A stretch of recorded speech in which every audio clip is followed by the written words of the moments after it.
ரசிகர்களின் மனதில் ராணியாக வலம் வந்தார்.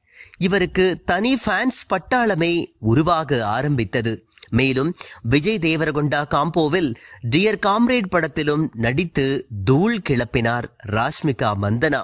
இந்த ஹிட் படங்களுக்கு மத்தியில் 2021 வெளியான புஷ்பா திரைப்படம் ராஷ்மிகாவிற்கு மிகப்பெரிய பிளாக் பஸ்டராக அமைந்தது. இப்படி கன்னடம் தெலுங்கில் கலக்கிக் கொண்டிருந்த ராஷ்மிகா கார்த்தியுடன் சுல்தான் என்ற திரைப்படத்தின் மூலமாக தமிழில் அறிமுகமானார். மேலும் தளபதியின் தீவிர ரசிகையான ராஷ்மிகா அவருடன் வாரிசு என்ற திரைப்படத்தில் நடித்ததன் மூலம் அவரது நீண்ட நாள் கனவு நிறைவேறியது.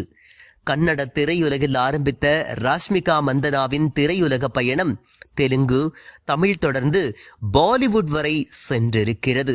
அமிதாப் பச்சனுடன் குட் பை